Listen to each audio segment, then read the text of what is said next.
A paz do Senhor, meus irmãos. Eu quero cumprimentar todos que estão assistindo esta videoaula.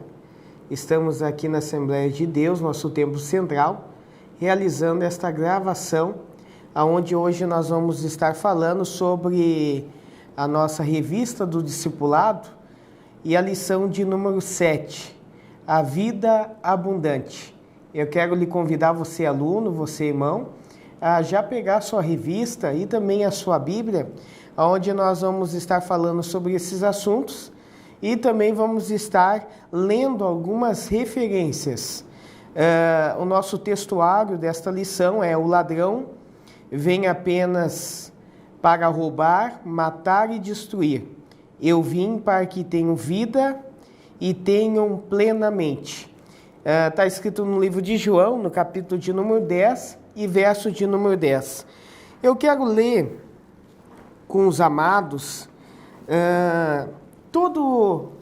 desde o início deste capítulo até o verso de número 10. Vamos fazer essa leitura juntos no livro de João, no capítulo de número 10, que vai falar de Jesus, o bom pastor. Uma introdução para que nós possamos entrar nesta aula e nesta matéria que é muito linda, a respeito da vida abundante que só temos quando estamos em Cristo. Que está escrito assim: na verdade vos digo, que aquele que não entra pela porta no curral das ovelhas, mas sobe por outra parte, é ladrão e salteador. Aquele, porém, que entra pela porta é o pastor das ovelhas. A este o porteiro abre, e as ovelhas ouvem a sua voz, e chama pelo nome as suas ovelhas e traz para fora. E quando tira para fora as suas ovelhas, vai adiante delas, e as ovelhas o seguem, porque conhecem a sua voz. Mas de modo nenhum seguirão o estranho, antes fugirão dele, porque não conhecem a voz dos estranhos. Jesus disse esta parábola, mas eles não entenderam o que era lhe dito. Tornou, pois, Jesus a dizer: em verdade vos digo, eu sou a porta das ovelhas. Todos quantos vierem antes de mim são ladrões e salteadores, mas as ovelhas não ouviram. Eu sou a porta. Se alguém entra por mim, salvar-se-á, e entrará e sairá e achará pastagem. O ladrão não vem senão a roubar e matar, e a destruir. Eu vim para que tenham vida e tenham com abundância. Eu sou o bom pastor dá a vida pelas ovelhas. Que palavra maravilhosa, né? A respeito de Jesus e o seu aprisco. Nós vamos notar aqui que Jesus vai dizer que ele é a porta e que ele é o pastor. E sendo o pastor, ele conhece as suas ovelhas e as suas ovelhas também o conhecem. Mas ele vai dizer que também tem aqueles enganadores, aqueles que são salteadores, aqueles que são ladrão, que se utilizam para ser pastores, mas não são. E a Bíblia também vai dizer, no capítulo de número 10, que as ovelhas conhecem o seu pastor. Agora, falando a respeito da vida abundante, me chama a atenção no livro de João, no capítulo 10, versículo 10, que Jesus vai dizer: o ladrão vem, senão para roubar, matar e destruir. Nós vamos ver aqui esta palavra ladrão, está dizendo o nosso adversário, o nosso inimigo. Ele vem senão para destruir, para roubar e para matar. Você vai ver que o nosso adversário ele tem uma missão. E a sua missão desde o princípio era matar, roubar e destruir. Com o passar do tempo, o nosso adversário permanece com a mesma missão. Mas o nosso Deus, Jesus, também tem a sua missão, que é salvar, que também é libertar e nos dar uma vida abundante. Interessante que nós só vamos ter esta vida abundante se nós estivermos em Cristo. Nós só vamos ter esta vida abundante se nós estivermos nele, guardado por ele. No capítulo de número 10, onde a gente leu, vai falar que o pastor, as ovelhas que entram para o seu aprisco, têm pastagem. E o Salmos 23 também vai falar a respeito que o Senhor é o nosso pastor e nada nos faltará. Aquele que está guardado por Deus, aquele que está em Deus, Deus providencia todas as coisas para a sua vida. Há pastagem, há alimento para a sua alma, há descanso para o seu corpo.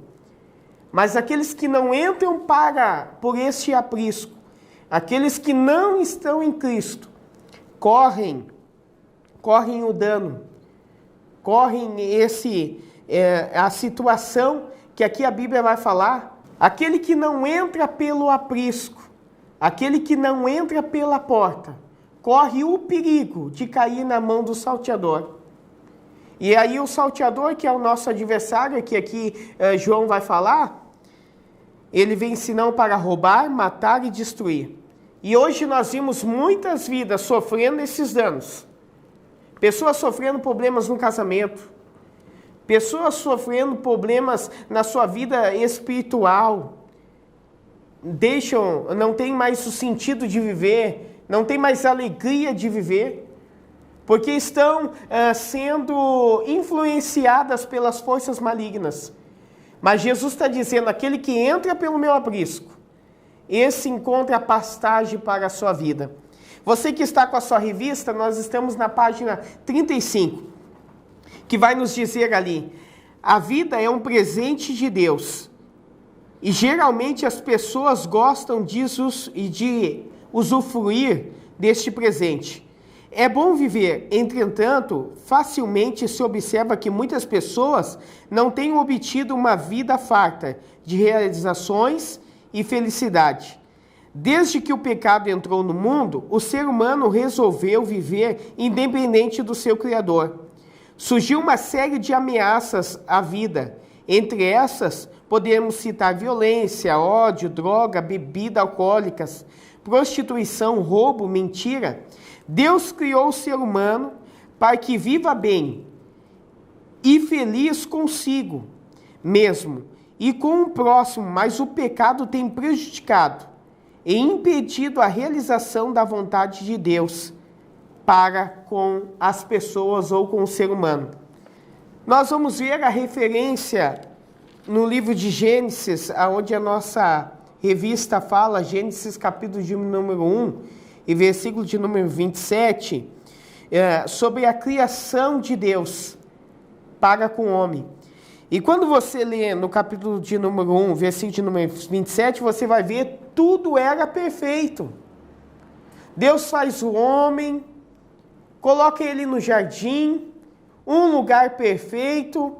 Deus faz ali os animais e coloca sobre domínio do homem. O homem está sozinho, Deus faz então a sua disjuntora e está tudo muito lindo. E a Bíblia vai falar que o Senhor se relaciona com o homem. Mas com o passar do tempo, este homem vem a pecar no jardim. E aquilo que não era para fazer, o homem desobedece. E por causa disso gera consequências.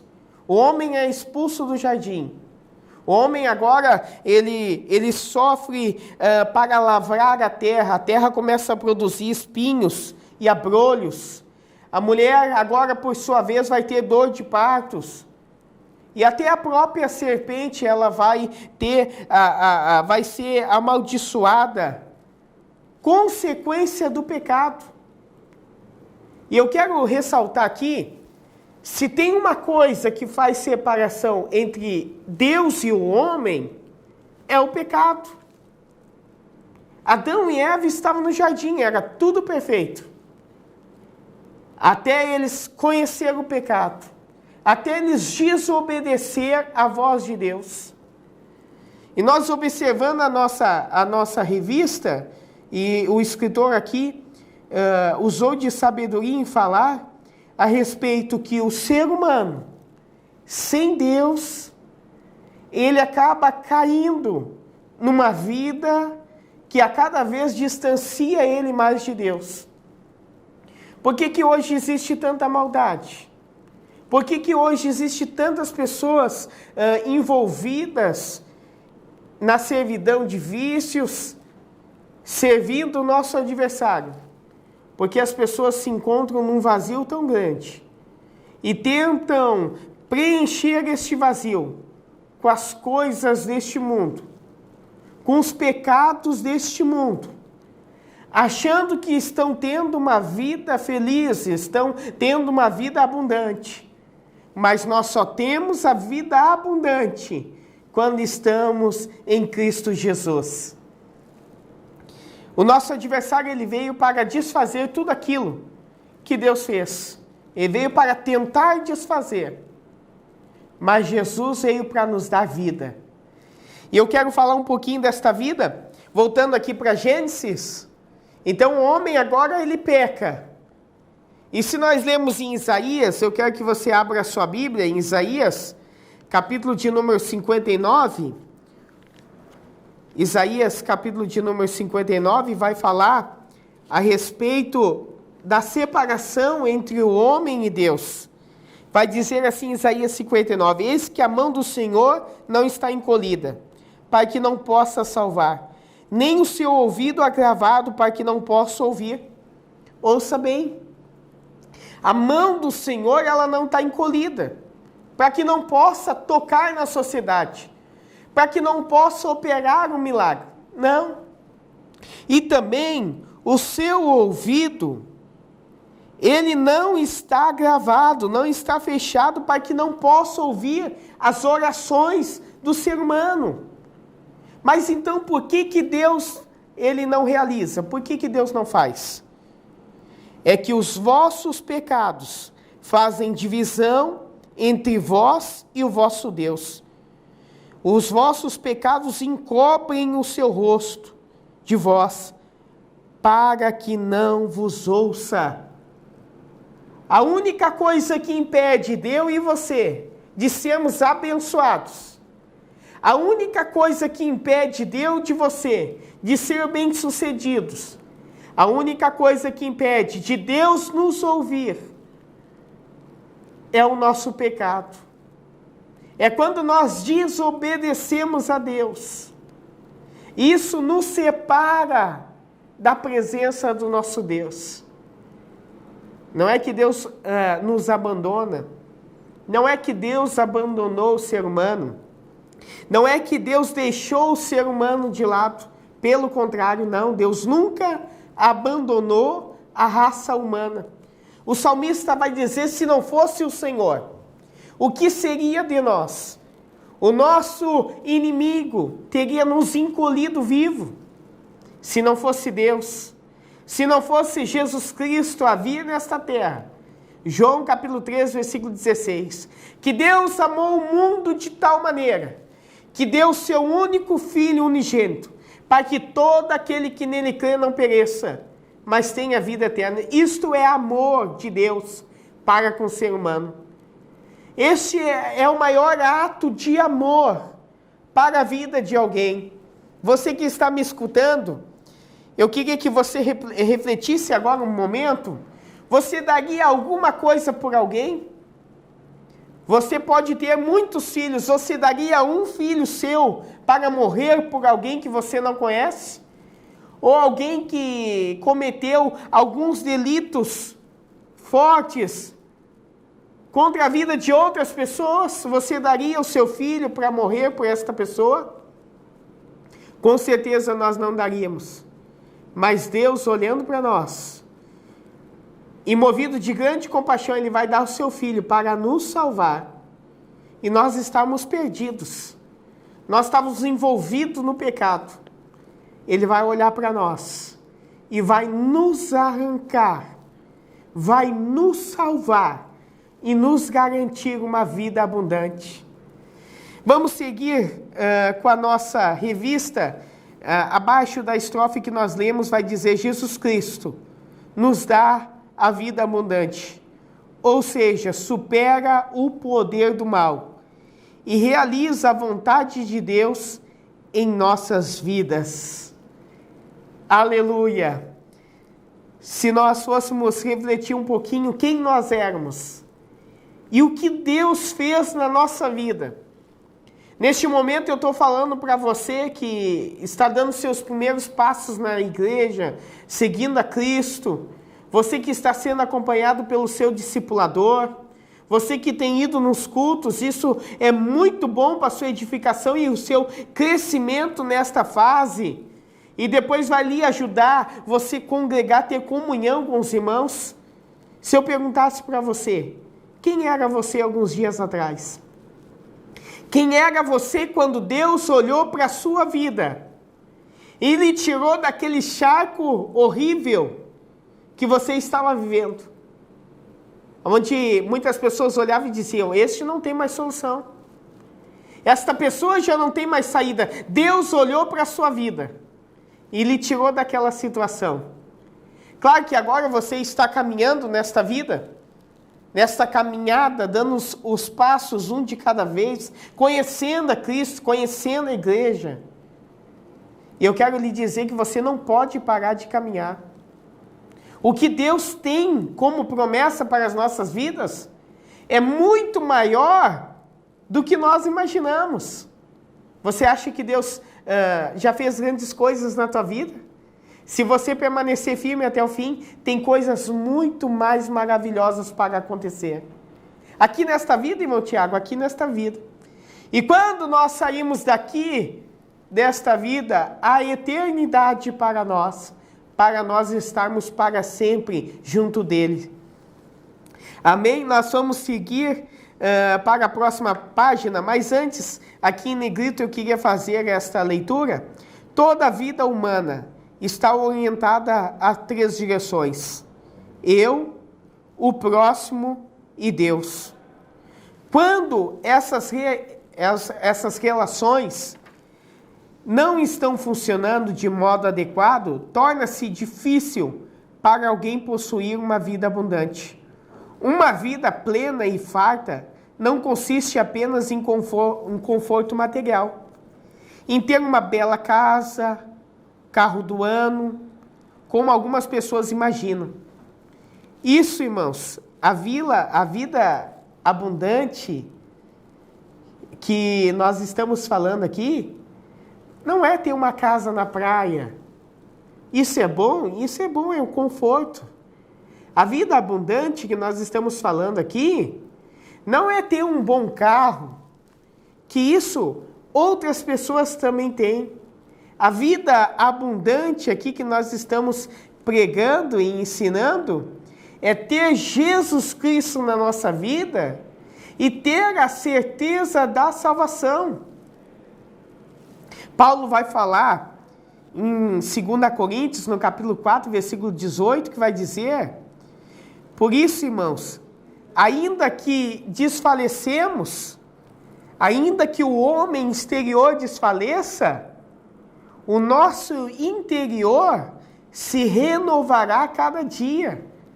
Paulo estava falando, ainda que este corpo aqui tenha as suas limitações, ainda que nesta vida a gente tenha as nossas limitações, o nosso interior se renova no Senhor a cada dia.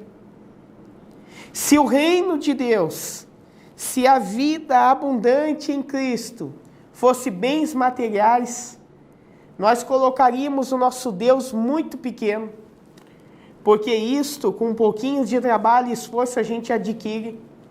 Isto, as pessoas adquirem, os bens materiais. Mas Jesus não veio só para isto.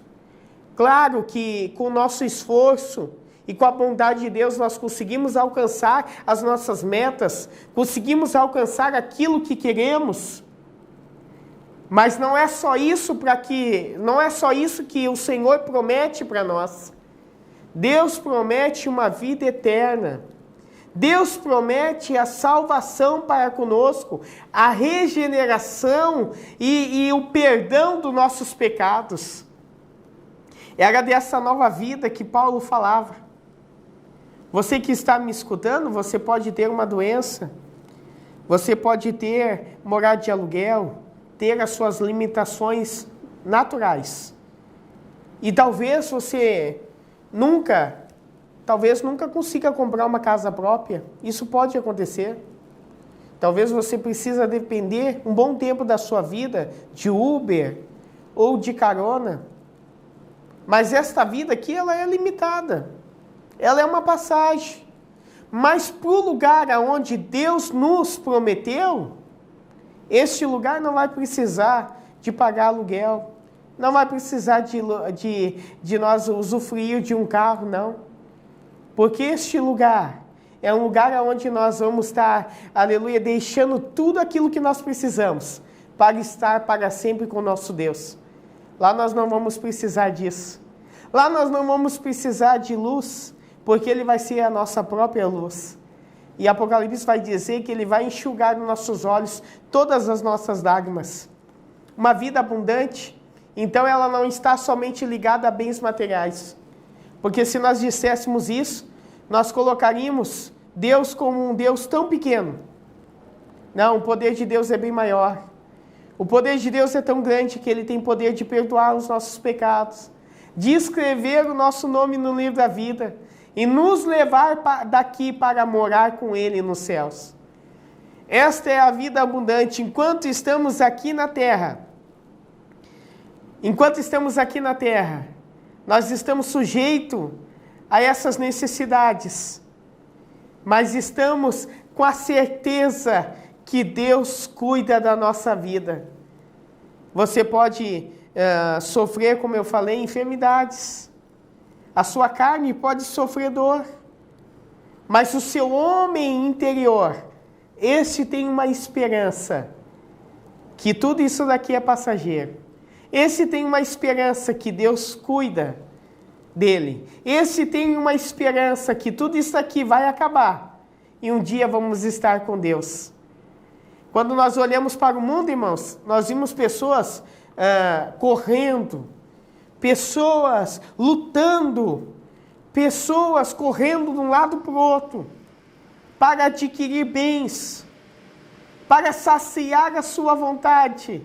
Mas quando nós olhamos para a palavra do Senhor, nós vimos que os nossos desejos já foram saciados quando nós entregamos a nossa vida para Jesus.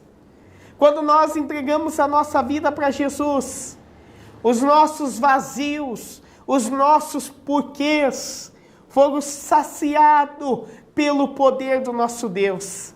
Isso é maravilhoso, irmãos. Isso é tão gratificante. Gera em nós fé, gera em nós esperança, que tudo isso daqui é passageiro. Para nós prosseguirmos, irmãos, o escritor aqui vai falar sobre relacionamento entre eu, pessoas e Deus. Isso é fundamental para a nossa vida. A gente precisa disso. O ser humano precisa estar relacionado com outras pessoas. Isso é bíblico. O próprio Jesus vai dizer: olha, um mandamento vos dou, amai a Deus sobre todas as coisas e o próximo como a si mesmo. E nós, como pessoas que temos Deus em nossa vida, nós precisamos estar relacionado com outras pessoas. Eu quero ler com você uma referência em 1 João, no capítulo de número 4 e versículo de número 20. 1 João, capítulo de número 4 e versículo de número 20. A seguir nós vamos fazer essa leitura, que está escrito assim: se alguém diz, eu amo a Deus e aborreço o meu irmão, é mentiroso. Pois quem não ama o seu irmão, ao qual vê, como pode amar Deus que não vê? E dele temos este mandamento: quem ama a Deus, ame também o seu irmão. Para que nós vamos ter uma vida abundante, nós precisamos ter um relacionamento com Deus, mas também precisamos ter um relacionamento com o nosso irmão. Nós não podemos achar que nós somos únicos, que nós temos a salvação, que nós temos Deus agora e não dependemos de mais ninguém, que não precisamos ter amizade com mais ninguém. Não é isso que Deus ensina. Se nós amamos a Deus que não vê e dizemos que amamos, então nós devemos também amar os nossos irmãos que nós vemos diariamente. Como é que você vai dizer que ama a Deus que não vê, se você não consegue amar a pessoa que está do seu lado? Porque quando nós temos Deus em nossa vida, nós precisamos ter a nossa visão, irmãos, ampliada. Nós temos que olhar para aquele que está no pecado, aquele que estava numa vida parecida com a nossa, com um olhar de misericórdia. Não com um olhar de julgamento. Porque muitas vezes a gente alcança Cristo, começa a ler a palavra do Senhor, começa a ter experiência com Deus, e nos esquecemos que vivemos neste mundo. E muitas vezes começamos a rejeitar as pessoas, começamos a condenar as pessoas. E não é isso que Deus quer. Pelo contrário, Deus quer que nós amamos as pessoas. Em outra passagem bíblica, vai dizer que nós devemos amar não aquele que está na nossa casa, não aquele que nos ama, porque é muito fácil. Nós devemos amar os nossos inimigos, amar aquele que nos persegue, amar aquele que não entende a nossa fé. E eu acho isso muito lindo, muito tremendo, e no livro de João vai falar sobre a esse respeito. Como é que você ama? A Deus que não vê? E você não consegue amar o seu irmão. Para que nós vamos ter uma vida abundante, nós precisamos estar relacionado bem com Deus, mas também com as pessoas. E aí, aqui no texto a seguir, nós vamos ver pessoas que nunca conseguem ser abençoadas por Deus, porque não conseguem liberar perdão. Não conseguem perdoar alguém. E quem sabe eu estou falando para você que carrega uma mágoa do passado. Quem sabe eu estou falando para você que carrega uma tristeza de alguém que lhe magoou, um familiar, um pai, uma mãe. E isso impede de você ter uma vida plena. O que é uma vida abundante? É uma vida plena, satisfeita.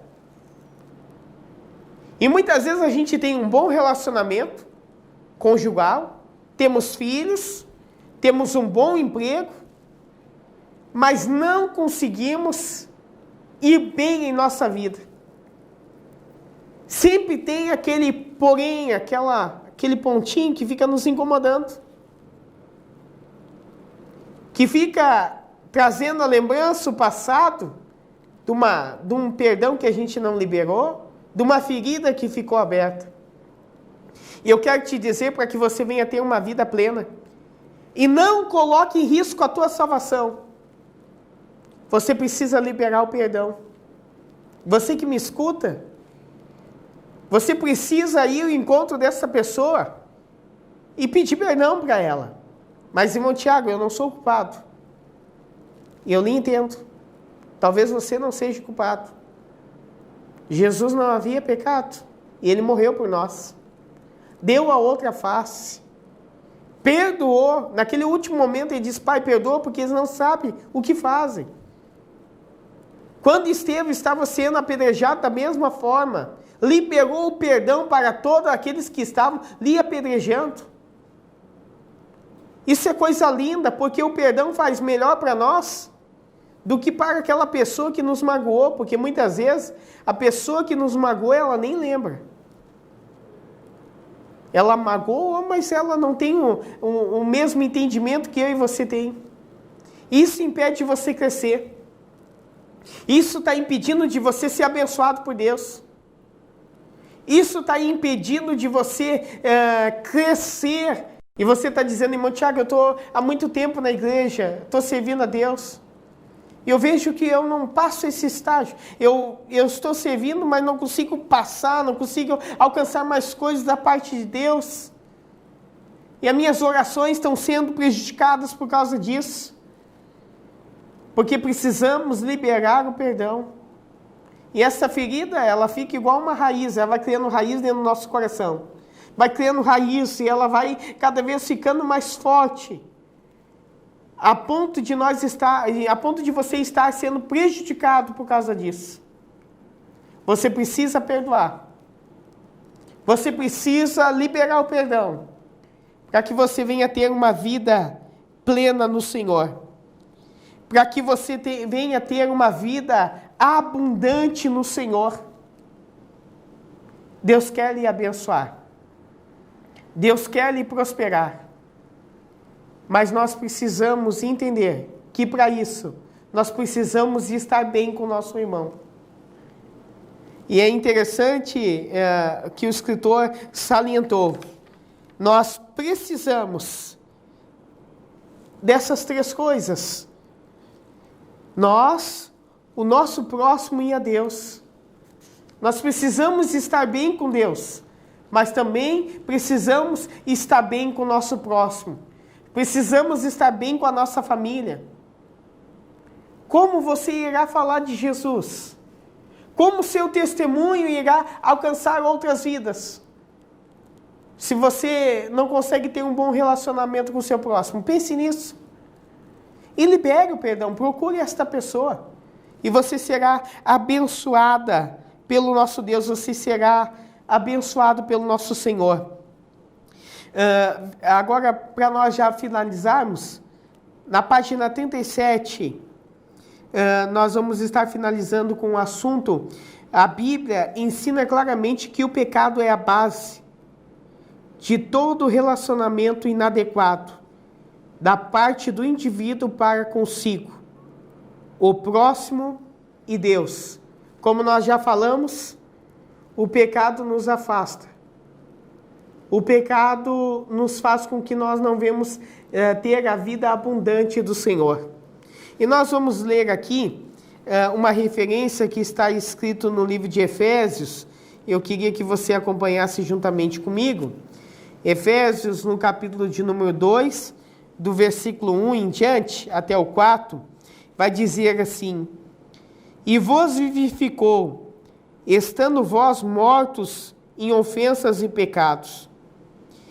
E em outro tempo andaste segundo o curso deste mundo, segundo o príncipe das potestades do ar, do Espírito que agora opera nos filhos da desobediência. Paulo vai falar aos Efésios como é que nós éramos. Nós não nos mandávamos. Nós fazíamos aquilo que nosso adversário nos induzia a fazer. Andávamos no curso desta vida. Alguns bebiam, outros usavam, tinham vícios, andavam no curso dessa vida, envolvidos nas coisas deste mundo. Mas Jesus nos vivificou, Jesus nos salvou. E ele vai continuar dizendo: entre os quais todos nós também antes andamos nos desejos da nossa carne, fazendo a vontade da nossa carne e dos pensamentos.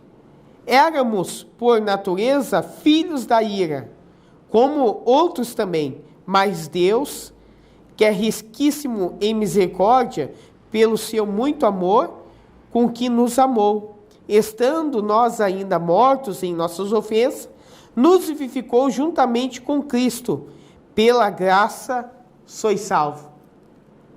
Da mesma forma, irmãos, que Deus usou de misericórdia conosco e nos alcançou, Ele bateu a porta do nosso coração e nós deixamos Jesus entrar, da mesma misericórdia, nós precisamos se utilizar para com os outros. E aí ele vai continuar dizendo aqui, o escritor, na nossa revista: somente quando o nosso pecado é perdoado, mediante a fé no sacrifício de Cristo, é que podemos trilhar as direções fundamentais da vida de modo adequado. Somente assim podemos viver plenamente, em harmonia conosco mesmo, vivendo de modo saudável e feliz com a nossa família. Primeiro em harmonia comigo. Primeiro eu usando de fé e crendo que Deus perdoa meus pecados. Arrumando a minha vida, primeiro eu. Depois sim, pensando no meu próximo e tendo um bom relacionamento e saudável com a minha família, em sociedade e principalmente um contato com Deus. Isso é uma vida abundante. Eu sabia que meus pecados estão perdoados. O meu nome escrito no livro da vida. Eu também perdoando. Não sei se você se lembra, a oração do Pai Nosso vai dizer: perdoa meus pecados, como eu perdoo aquele que tem me ofendido. Quando eu perdoo aquele que me ofende, automaticamente Deus tem me perdoado. Quando eu oro por aqueles que me perseguem, eu sou abençoado. E eu me lembro agora aqui a respeito de Jó.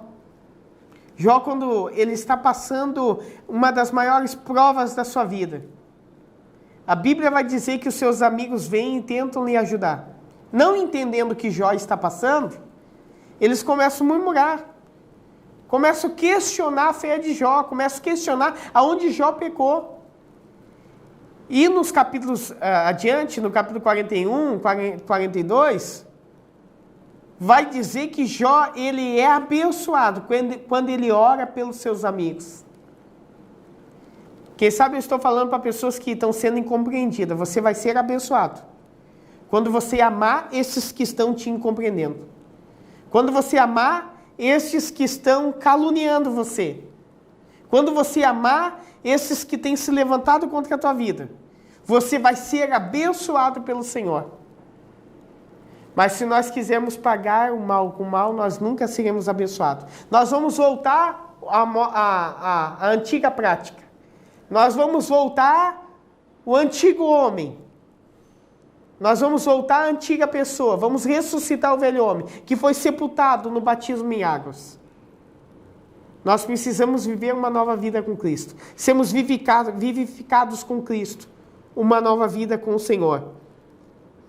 E eu quero finalizar aqui com uma pergunta que o escritor vai deixar. Você já aceitou Jesus Cristo como seu Salvador da sua vida? Você que está me escutando, você já aceitou a Cristo? O que é aceitar a Jesus Cristo? É você entregar a sua vida para Jesus. É você ter a fé que Ele vai perdoar os seus pecados. É você dizer: olha Deus, a partir de hoje não é mais comigo. Não é mais com meus desejos. A partir de hoje, eu quero que o Senhor Cristo viva em mim. Eu quero que o Senhor seja o dono da minha vida. Tome o controle da minha vida. Quem sabe você que está me escutando, que está nessa 7ª aula, você ainda não aceitou Jesus. Você está analisando a igreja. Você está vendo como funciona a igreja. Mas a única vida abundante que possam te dar é Cristo. Ninguém mais. Um casamento não te dá uma vida abundante. Um carro não te traz uma vida abundante. Um bom serviço não te traz. Somente Jesus para nos dar uma vida nova e abundante. Como? Perdoando os nossos pecados. Escrevendo o nosso nome no livro da vida. Saciando o vazio da nossa alma. E nos dando, sim, uma inteligência, uma mente renovada. Para que nós venhamos possar viver uma vida diferente na sua presença. Se você ainda não aceitou Jesus, procure a igreja onde você está indo. Procure o seu discipulador. Entregue a sua vida para Jesus. Para poder fazer parte da salvação. Para fazer parte daqueles que herdarão o céu. Deus tem coisas grandes para você. Deus tem coisas maravilhosas para a sua vida. Deus não quer que você viva do jeito que você está vivendo, mas você precisa entregar a sua vida para Ele. Eu quero lhe convidar agora para você fechar os seus olhos. Aonde você está? Eu quero que você ore juntamente comigo. Senhor nosso Deus e nosso Pai. Graça nós te demos, Pai, por esta lição. Graça nós te demos por esta palavra. Jesus, eu oro por esta pessoa, Pai, que esteve ouvindo essa videoaula. Neste momento, Pai, aonde ela estiver, no carro, na casa, no serviço, toca agora na vida dela, Pai. Essa pessoa, Pai, que perdeu o sentido da sua vida. Esta pessoa que perdeu a alegria de viver.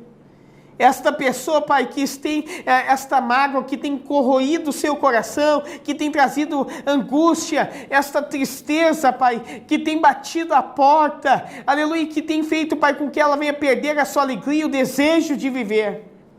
Nesta noite, Pai, neste momento nós oramos, Deus. Neste momento nós oramos por esta pessoa, toca aonde ela está. Que ela possa entregar a sua vida para Ti, que ela possa entregar o seu coração para o Senhor, e viver uma vida diferenciada, uma vida abundante, que a casa dela, Pai, possa ser tocado pelo Teu poder, os seus pecados possam ser perdoados, e este vazio da alma, essa tristeza da alma, possa ser, aleluia, suprido pela Tua presença, Jesus. Eu oro, Pai, por esta pessoa que já entregou a sua vida para Ti, mas se encontra, Pai, no seu coração, passando por dúvidas, passando por situações que tem levado ela a desacreditar na sua promessa, aquilo que o Senhor tem falado. Neste momento nós oramos por esta vida, e eu creio, Pai, na Tua vitória. Receba a vitória do Senhor.